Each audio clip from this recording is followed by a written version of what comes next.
All right, everybody. I told you if you haven't watched it yet, we did a little risers and fallers from the offensive side of the football. I want to do that on the defensive side. There's just so many things, and later on this week, I'm sure I will take out some individual players and talk about it. But I just decided to do a little longer form video here than we usually do. That standard 8 minutes to 10, and we're going longer with these. We'll see if this ends up being longer. But I want to talk about the defensive side of the ball. The defensive side of the ball, I've always said, can be a little harder to watch. It can be a little harder to focus in on who's doing it. You notice when people make a big play, like Brandon Joseph with his interception, which is why I would say his stock is up, but like there was a lot more being played. So you really have to go back and you have to watch it. And with a preseason game, it's not easy to always do. And you also have to understand there was a lot of rain. But there's one or two players in specific that I think their stock is up. And then there's a few players with their stock down, which I think is interesting. After a 14-3 preseason game, there are more offensive players with their stock up than defensive players, which I thought was unique. But the first one I want to talk about is Ennis Rakestraw Jr., our second-round corner. And tell me if you've had this thought. I think because we picked Terrion Arnold in the first round, Rakestraw doesn't feel like a second-round corner. Maybe it's our history with second-round corners, right? With Tease Tabor. Now, we've got Slay, big play Slay, all right? But, like, it seems like we can't get a win at the cornerback position. So, for some reason, there's something about Rakestraw that feels like a 4th or 5th round pick. And I think he's a phenomenal player. In my brain, I can't get over that.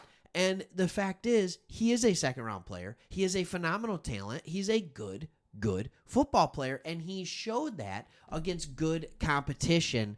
And here's the thing. You're like, oh, it was a preseason game. No, he was going up against Malik Neighbors. He was going up against Jalen Hyatt.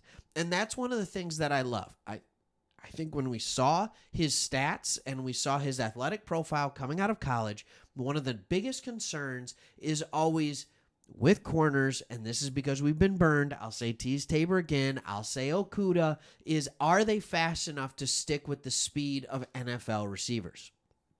He stuck and didn't allow any separation on a go route from Malik Neighbors. He tackled wide receiver Jalen Hyatt on a crosser and didn't allow a yard on the play. Stuck with him all along the way. He was fighting with Hyatt all the way up the sidelines, ending in a field goal. Like, there was a lot of plays that he made very well against guys that are known for what? Speed.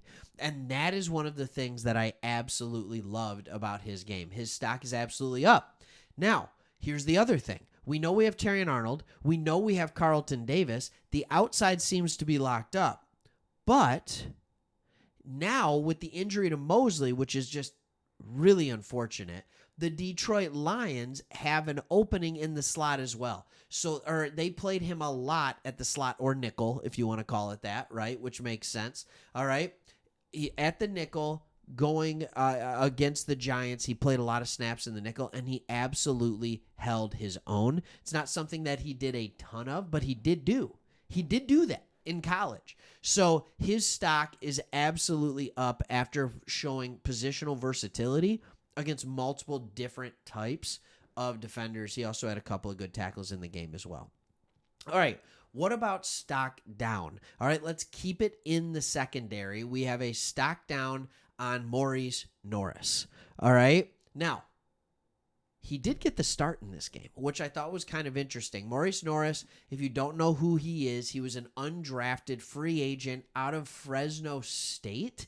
I don't even think I highlighted him on anything. He's a 4.5 40 guy. I think they have him listed at 4.56. Is his official 40 time, according to NFLDraftScout.com. All right, you can see that here. He doesn't wow you with anything. He's 5'10". He's 180 pounds. Like, he honestly is an undersized corner playing safety, so he's even smaller. It seemingly is that, and so you worry about his ability against the run fits. Gray, the running back for the Giants, who got away for that touchdown. Remember the guy who he left just picking up his jockstrap in the middle of the field? That was Maurice Norris. Now, I've seen great players in a play like that in open space do the exact same thing. Mike Sainristil from Michigan, now playing for the Commanders, was a second-round pick. He's going to be their starting nickel cornerback this year. Same thing in the national semifinal game happened against Alabama. When they get through the hole and it's just you and nothing but field anywhere else and a running back has time to make room, he should make you look dumb. That is the way it goes. It's still not a good look, and I think what happens there when you have that combined with Joseph getting an interception, combined with Joseph not making any bad plays, all of a sudden you have to say, hey, maybe Joseph has some stock up going into this one. As we look at the depth chart here at the safety position, it gets full really fast. You have Branch and Joseph as your starters. Melifonwu is absolutely there. We know before the whole gambling thing that C.J. Moore could play a little bit at safety, but is a special teams ace. All right, he was a very good special teams player for us. So if you're keeping 4 safeties, it looks like these are the 4 right here: Branch, Joseph, Melifonwu, and Joseph.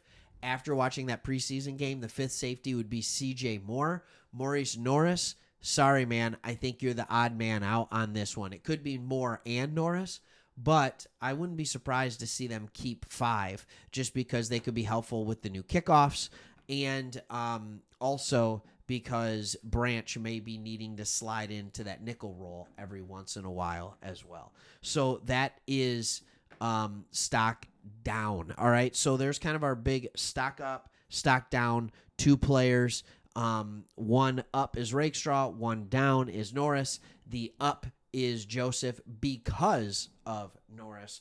But then you have another one. So I have another stock down that nobody's talking about. And it's very weird to me that nobody's talking about this. And it results in another guy having his stock up. And then at the end of this, I'll talk about some of the injuries on the defensive side of the ball that we had as well. Stock down is James Houston. Like, they're saying that he had a little bit of an injury thing. He's dealing with, a knee/bone bruise injury. But he did not play well in this game. And he should be playing well going up against reserves. And quite frankly, when he's going to the sideline, when they're showing him, he seems disengaged. And I don't quite understand that. And he's doing all of that why Isaac Ukwu is just having the game of his life, right? Isaac Ukwu is having the game of his life. So I think stock down is James Houston. And I'm going to say it right now. I was unwilling to commit to this earlier. I don't think he makes this football team. I don't think he does. I think that Ukwu just put himself ahead of James Houston. I've heard really good things from Mitchell Agude out of practice. I didn't really see those in the game. He kind of disappeared in the game, but it's not good. It's not good for him. It's not. And therefore, your stock up has to be on Ukwu. All right. And in this game, Ukwu did some things. All right. He absolutely did some things. There were a couple of sacks, I do believe. One of them was Broderick Martin, who looked better than I thought he would. He would be a semi-up if you were talking stock, right? Like, he would be my semi-up. And I just thought, like, as I look at it, I'm just like, well, that's actually pretty darn good. That's pretty darn good. He had the one where he got pressure after a double team. The guard kind of faded away to help protect on Ukwu, and Broderick Martin gets in there, and he kind of whiffs but gets a hand on him, and then Ukwu finishes up the sack. What I thought was really good about Ukwu was there was a run play to the right where he set the edge. Not only did he set the edge, but he got the tackle for a 1-yard loss. So he ends the game, I believe, but based on my eyes, 2 sacks and a tackle for loss. I could have missed other things as well. So that got me looking more into Ukwu, and I know Chris talked about him as well, but I just want to talk about this guy. All right? The only part of his grade that's poor that wouldn't be considered NFL ready is his height. But he makes up for that because he has 33-inch arms. That's actually pretty good arm length coming off the edge. And with those longer arms, he has a crazy bench press. The dude is strong in the upper body. Very, very strong. He's very explosive. He just has all the makings of a really good athlete. The agility grade would show a little stiff hip syndrome. But I'm telling you right now, like, Ukwu is the guy right now. If for my money, he's over James Houston, and he's gonna make the team. The one thing Ukwu can't do that they want Houston to be able to do is drop back into coverage. All right, but Houston can't do it either. So whether there's room on this team for him or not, I don't fully know. All right, injuries. I told you James Houston had that kind of knee bone bruise thing. Nate Lynn left with a shoulder injury, but only Bada had the big defensive injury. He had an Achilles injury. He was playing a really good game, kind of playing that, D tackle, can slide outside role, kind of like what a Josh Pascal thing would be. Little bit bigger, Bada was. Another guy who just looks jacked, right? I think he tore his Achilles. So that's unfortunate. He's not going to be making this team. But overall, on a rainy night, in a, let's just call it spade a spade for what it was a boring preseason game. It was. And maybe that's because we had joint practices the week of, so it's just super bland during the game itself.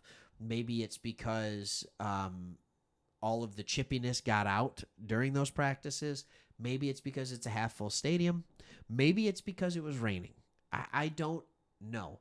Or maybe, quite frankly, it was just bad quarterback play.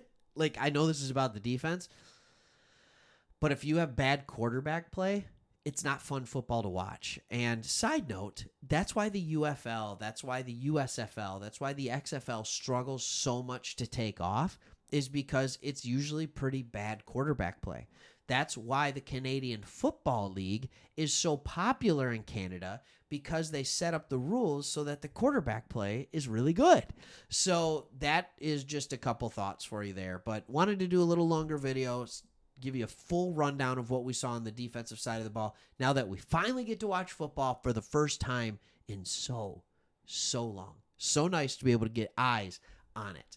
All right. Thanks for watching, everybody. Really hope you enjoy what we're doing here. Hit that like button. Hit that subscribe button if you haven't already. We're over 12 minutes into a video. It must be decent enough for you. So thanks for watching. Really do appreciate this community. All right. See ya.